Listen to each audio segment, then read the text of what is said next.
생업에 굉장히 바쁘신 우리 구독자님들을 위해서, 그래서 제가 일주일에 한 권 정도는 책을 읽기 때문에 주말에는 마치 여러분들이 책을 읽으신 것 마냥 내용을 쉽게 설명해 드리는 시간을 갖고 있습니다. 출판사 입장에서는 열심히 펴낸 이런 좋은 책을 좀 더 많은 분들께 소개시켜 드릴 기회가 생기니까 좋고, 우리는 책의 내용을 쉽게 들을 수 있으니까 좋고, 뭐 그런 거죠. 책을 설명할 때 대놓고 좋다 이런 이야기를 거의 하지 않죠. 하지만 제가 설명드리는 책 중에 거의 6개월에 한 권 정도는 제가 인생책이다, 이렇게 소개를 해드리고 있어요. 그리고 2022년 상반기 인생책은 바로 브라질에서 비가 내리면 스타벅스 주식을 사라, 이 책입니다. 사실 이 책은 저에게도 오래된 인연이 있는 책입니다. 이 책의 저자는 피터 나바로라는 분이신데, 우리한테는 트럼프 대통령 시절에 미중 무역 분쟁을 이끌었던 인물로 굉장히 유명하죠. 하버드에서 경제학 박사학위를 받았어요. 그리고 캘리포니아에서 대학 교수를 거쳐서 트럼프 정권에서 국가무역위원장을 지낸 인물이기도 하고요. 저자가 이 책을 쓴 시기는 약 20년 전이죠. 2001년도쯤에 책을 썼고요. 우리나라로 출판된 건 한 2008년도가 아닌가 싶어요. 저는 2011년쯤에 이 책을 읽은 듯한 기억이 납니다. 그 당시에 저는 한창 애널리스트 레포트를 읽으면서, 그리고 책들을 읽으면서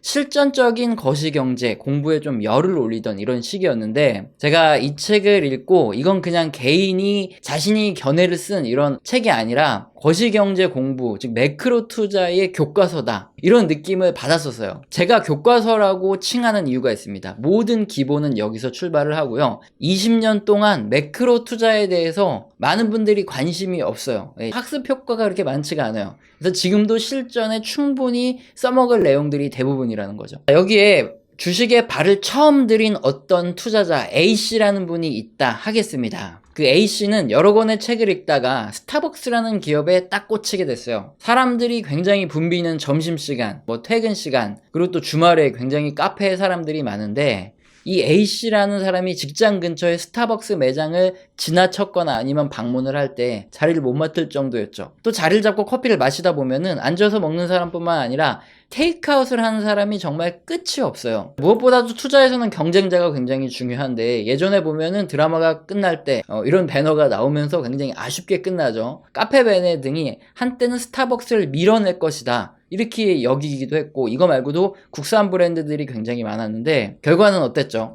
스타벅스가 전부 다 그 자리를 꿰어찼고요. 이제 스타벅스는 이 아성에 도전하기 쉽지 않고 절대 망하지 않고 장기간 성장할 수밖에 없다, 이런 생각이 들었던 거죠. 결국 A씨는 2019년에 조금 늦긴 했지만 어쨌든 $90 부근에서 스타벅스 주식을 매수하고, 그래 조금 높게 사긴 했는데 어쨌든 장기 투자하자, 이렇게 마음을 먹었어요. 그런데 한때 $100까지 이렇게 찍었던 주가는 이상하게 계속 떨어져 내립니다.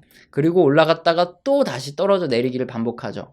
설상가상으로 코로나까지 터지면서 주가는 완전히 바닥으로 이렇게 떨어져 내렸고요. 커피 전문점에서 더 이상 앉아서 마시지 말고 테이크아웃만 가능하도록 이렇게 규제가 가해졌었죠. A씨는 처음의 생각과 다르게 언제 끝날지 모르는 코로나로 이렇게 커피 전문점들이 망할 수도 있겠다, 이런 불안감이 쌓여 있었고요. 그 다음에 비대면 사회가 되면은 어떡하지, 이런 고통에 코로나 한복판에서 계속 고민하던 끝에 결국에 손절을 때리게 됩니다. 근데 이후 $120까지 코로나 이후에 주가가 올라가는 걸 보고 정말 땅을 치고 후회를 하게 되죠.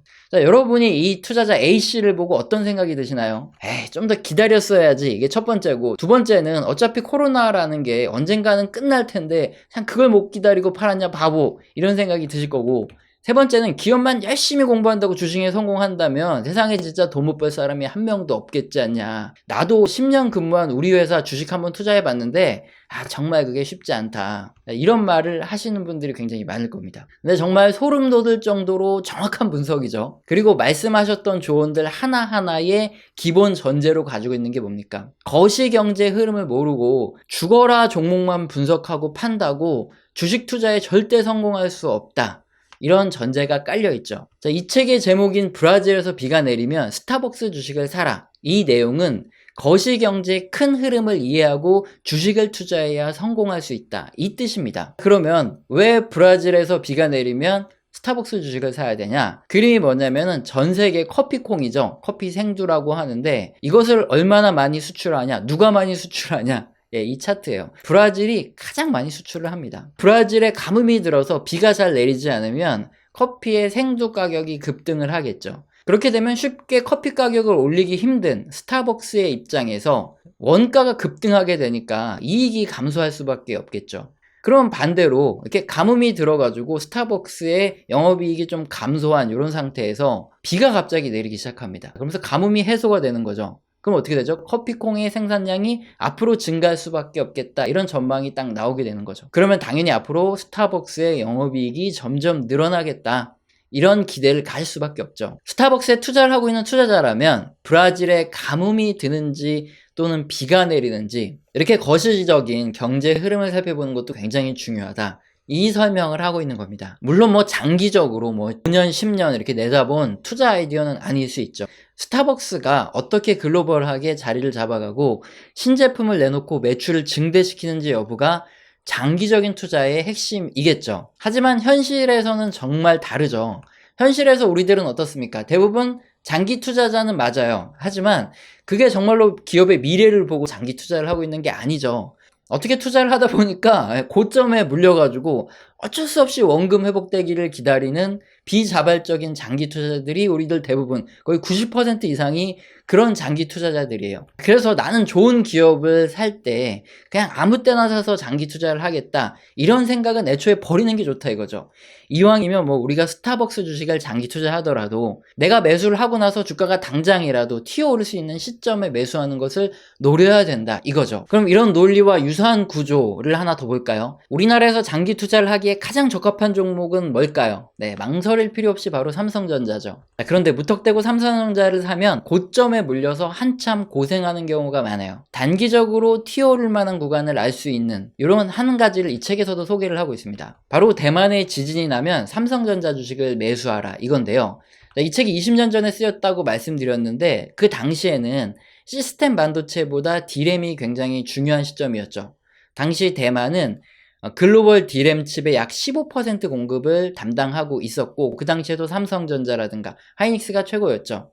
하지만 대만에서 지진이 나서 칩의 공급이 어려워지면 삼성전자와 하이닉스가 반대로 수혜를 본다. 그래서 당시 대만에 지진이 나면 삼성전자, 하이닉스 주가가 튀어오르는 이런 현상이 나타났죠. 그런데 지금도 통합니다. 왜냐? 지금은 TSMC가 시스템 반도체의 파운드리에서 이미 삼성전자를 앞질렀죠. 그럼에도 불구하고 만약에 대만에서 지진이 나면 삼성전자의 파운드리의 수주 소식이 앞으로 더 증가할 가능성이 있다. 그렇기 때문에 최소한 단기적인 관점에서 삼성전자의 주가가 오를 만한 요인으로 부각이 되는 거죠. 일단 장기 투자를 하더라도 거시경제 상황을 함께 보지 않는다면 그러면은 좋은 투자 시기를 놓칠 수도 있고 단기적인 관점에서도 마찬가지로 좋은 시점을 놓칠 수 있겠죠. 이런 부분도 그렇고요. 사실 이 책의 핵심은 3부에 있습니다. 3부의 내용은 우리 채널에서 매일 설명드리는 거시경제, 이것을 바탕으로 경제 큰 흐름을 확인하고 큰 흐름의 상황에 맞게 어떤 섹터를 투자한다, 어떤 종목을 투자해야 된다, 이런 설명들이 적혀 있어요. 일단 주식시장을 미리 경제지표를 통해서 알 수 있는 선행지표를 한번 알아보면 주간 실업수당 청구 건수, 주당 노동시간, 그리고 자본재 소비재 신규 주문, 제조업 배송 지연표, 소비자 심리, 신규 건축 허가 및 착공, 장단기 금리차 등이 있습니다. 조금 이따 세부적인 내용들을 한번 살펴볼 텐데요. 거의 매주 또는 매달 우리 채널에서 모니터링하고 설명드리는 경제지표들이기 때문에 일부 지표들은 제가 이렇게 설명드렸을 때 좀 익숙하게 들리시기도 했을 거예요. 다음으로 지금과 같은 금리 인상 시기, 그리고 앞으로 경기가 둔화될 가능성이 있는 시기에 어떤 선행지표를 확인하는지 책에 나와 있는 부분이 있습니다. 이게 사실 우리가 제일 관심 있는 부분이죠. 그리고 사실 이걸 역으로 생각하면 경기가 상승할 수 있는 시기, 이걸 알 수 있기 때문에 이 부분을 먼저 설명드리도록 하겠습니다. 일단 금리가 인상되는 시기에는 많은 산업 부분에서 비용이 증가하죠. 당연히 금리가 올라가니까 비용 증가를 제품이나 서비스에 반영하게 되고 이것은 또 다른 물가 상승을 불러오게 되겠죠. 물론 금리가 인상되는 시기에는 원자재 가격도 상승하고 여러 가지 물가가 많이 상승하기 때문에 그래서 금리를 올리는 거죠. 이렇게 발생한 물가 상승은 언젠가는 수요 감소로 나타나고 그럴 때 불황이 시작되죠. 수요가 감소하게 되면은 기업의 입장에서는 기업이 재고를 좀 줄이겠죠. 그리고 또 노동시간도 단축시킵니다. 그렇게 고용자들의 소득이 감소가 나타나면 소비가 또 감소되고 기업이 매출이 하락하고 해고로 이어지고 이런 경기 순환의 악순환이 계속 반복되는 거죠. 이런 것들을 기준으로 경기 침체를 예측할 수 있는 다양한 지표들이 나오는데 몇 가지를 추려보면 첫 번째, 자동차나 트럭의 판매가 감소합니다. 우리 채널에서 모니터링하는 경기 소비재 및 내구 소비재 감소 지표로 확인이 가능한데요. 이게 얼마 전에 저희 채널에서 모니터링 해둔 지표입니다. 자, 우리가 반드시 먹는 것들 그리고 사용해야 되는 것들 있죠. 뭐 휴지라든가 아니면은 뭐 치약, 칫솔 뭐 이런 것들도 그렇고요. 이렇게 반드시 생활에 필요한 생필품들이 있습니다. 이런 것들은 경기가 둔화된다고 바로 줄이지 않죠. 하지만 이런 반드시 필수적으로 소비해야 되는 품목을 제외한 비필수 소비재와 같이 뭐 자동차, 가전제품이라든가 사치품 같은 경우에는 경기가 둔화되면 바로 소비를 줄입니다. 따라서 이런 품목들의 소비가 줄어들게 된다. 그러면은 경기가 둔화되는 걸 알 수 있고요. 반대로 경기가 좋아질 때는 이런 품목의 소비가 가장 빨리 증가하겠죠. 그래서 책에서도 자동차 및 트럭의 판매가 감소하면은 그때는 경기 둔화가 온다 이렇게 설명을 하고 있는데, 제가 첨가로 설명을 드리면 이게 역사적으로 증가율이 굉장히 중요한데요. 전년 동기보다 오히려 감소하는 이런 구간들의 경기 침체가 많이 나타나게 됩니다. 따라서 이 내구재 주문, 특히 뭐 자동차 같은 것들이 여기 포함되는데 이게 0으로 수렴하는 구간, 즉 0에 가까워질 때 우리는 주의를 해야 된다는 거죠. 근데 지금 보시면은 0으로 가까워지기는 좀 아직 남았어요. 네, 그러다 보니까 지금 당장 경기 침체가 임박했다, 폭락이 임박했다 이렇게 보긴 어렵고 조금 시간이 남았다 이렇게 계속 설명을 드렸고요. 두 번째로 이 책에서는 주택 착공 허가, 주택을 짓기 전에 미리 허가를 내주죠. 이런 부분, 그리고 착공이 또 감소하거나 기존에 있던 주택의 판매가 감소하거나 아니면 신규 주택 판매가 감소할 때, 특히 이런 주택을 건설할 건설비 지출이 동반해서 감소할 때 위험하다 이렇게 설명을 하고 있어요. 우리 채널에서도 이 부분을 매달 모니터링을 해드리는데, 그러나 책이 쓰여진 2001년, 이때 이후 2007년까지 어떤 일이 있었냐면은 미국에서는 부동산 시장이 버블이 어마어마하게 꼈습니다. 그래서 급격하게 주택이 지어지고 난 후에 또 몇 년간 주택이 지어지지 않는 일이 발생했어요. 여기 보시면 이게 신규 주택 허가입니다. 미국에 2000년 이후에, 책이 쓰여지고 난 2001년 이후에 보시면 주택이 정말 미친 듯이 허가가 떨어져요. 그리고 나서 2007년에 주택 버블이 붕괴하고 나서 이렇게 주택이 실제로 지어지지 않다 보니까 지금까지 무슨 일이 일어나고 있냐면, 주택이 공급이 너무 부족하다 보니까 지어도 모자란 이런 형국이 발생하고 있어요. 주택 허가도 그렇고 신규 주택 착공, 이건 실제로 이제 땅을 파고 삽을 뜨고 하는 걸 착공이라고 하는데 똑같습니다. 2001년 이후에 엄청나게 주택이 많이 지어지고 나서 그 다음에 미친 듯이 뚝 떨어져 버렸습니다. 거의 2010년도까지. 그러다 보니까 매년 일정 이상의 주택이 지어지지 않으면 인구가 계속 증가하니까 이걸 따라갈 수가 없는데 이미 균형이 깨져버린 거죠. 그래서 지금 2009년 이후에 계속 신규 주택이 착공이 되고 있음에도 불구하고 공급이 오히려 부족한 이런 상황이 지속되고 있다 이겁니다. 그래서 신규 주택 판매도 보시면은 똑같습니다. 계속 주택 판매는 늘어나고 있어요. 그래서 우리가 과거에는 어떻게 되냐, 신규 주택 허가가 갑자기 뚝 떨어지거나 자 이렇게 되면은 문제가 생길 수 있다 하는데, 지금 이 절대적인 수치 자체가 굉장히 좀 애매모호합니다. 그래서 지금 만약에 이렇게 잘 올라가던 신규 주택 허가가 뭐 뚝 떨어지는 흐름이 계속해서 나타난다, 그러면 조금 우려는 해볼 수 있는데, 애초에 수요 공급이 많이 깨져 있기 때문에 지금 당장의 이 지표들을 가지고 뭔가 알아내기는 조금 어렵습니다. 그리고 또한 과거에도 보시면은 실제적으로 신규 주택 착공이라든가 허가가 이렇게 떨어진 시기부터 폭락이 오기까지는 굉장히 오랜 시일이 걸렸어요. 그리고 코로나 당시에도 신규 주택 허가라든가 착공이 이렇게 떨어졌던 시기는 이미 주식시장이 폭락한 이후에 발생을 했거든요. 그래서 이거가 선행으로 뭔가를 알아내기는 지금 굉장히 어렵다. 그래서 주택 착공이라든가 판매, 뭐 건설비 지출 이런 것들은 지금 상황에서는 조금 뭐 적용하기 힘들 수도 있는 지표다. 이건 제가 첨언을 해드리고요. 다음으로 주간 실업수당 청구 건수가 급격히 증가를 하고 고용보고서에서 고용지표들이 악화될 때는 경기가 둔화되는 이런 선행지표다. 책에서 설명을 하고 있습니다. 정말 공교롭게도 이 책을 리뷰하기 전일이죠. 5월 6일 영상에서 제가 이 부분을 너무나 자세하게 설명을 드렸습니다. 자, 그래서 좀 스피드하게 설명을 드리고 영상 맨 마지막에 제가 링크를 넣어 드릴 테니까 꼭 안 보신 분은 확인을 하시면 되는데, 일단 주간 실업수당 청구 건수가 지난 2008년 폭락이 있기 전에 보시면은 갑자기 2007년 말부터 급격히 증가하는 모습을 확인할 수 있어요. 자, 이 책에도 나와 있지만 주간 실업수당 청구 건수가 급격히 증가하면 선행적으로 폭락을 예견하는 지표도 알 수 있는데, 자, 그럼 지금은 어떠냐? 주간 실업 청구 건수가 아주 낮은 수준에서 상승하지 못하는 국면이 아직 계속되고 있습니다. 이게 막 쭉 올라가야 뭔가 제가 폭락이 임박했다 이렇게 말씀을 드릴 텐데, 아직은 충분히 좀 기간도 남았고 지금 당장은 폭락이 임박했다 보기 어렵다는 거 이렇게 말씀을 드렸고요.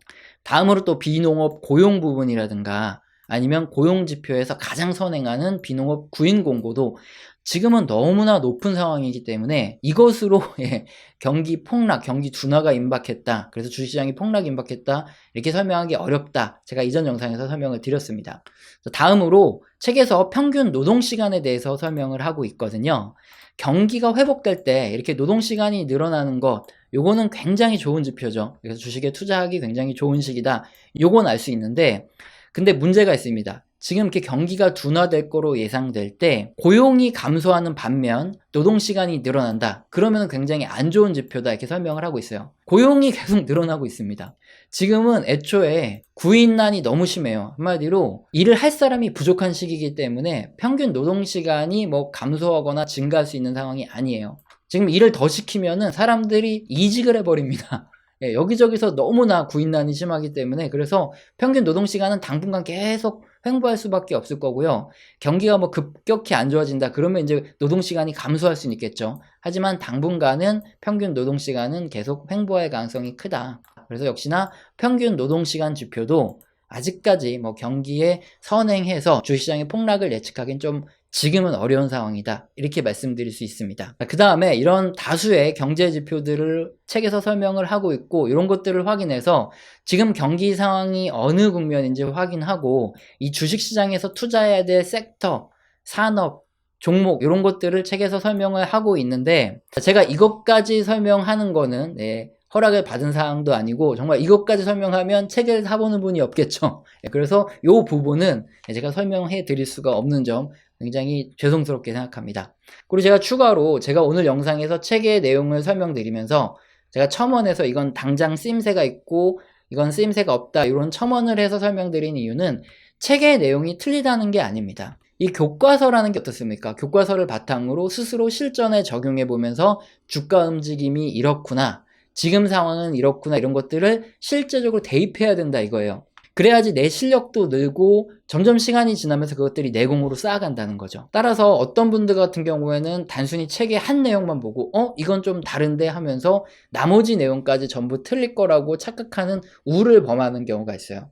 그게 아니라 교과서는 가장 기본적으로 우리가 익혀야 될 대부분의 흐름이 여기서 출발을 한다 이겁니다. 하지만 저도 반복해서 계속 읽고 내용을 보고 있는 이런 책 중에 하나다, 이게 핵심이 되겠죠. 자, 오늘 영상도 마음에 드셨다면 구독과 좋아요는 꼭 눌러주시고요. 지속적인 시청 부탁드립니다. 감사합니다.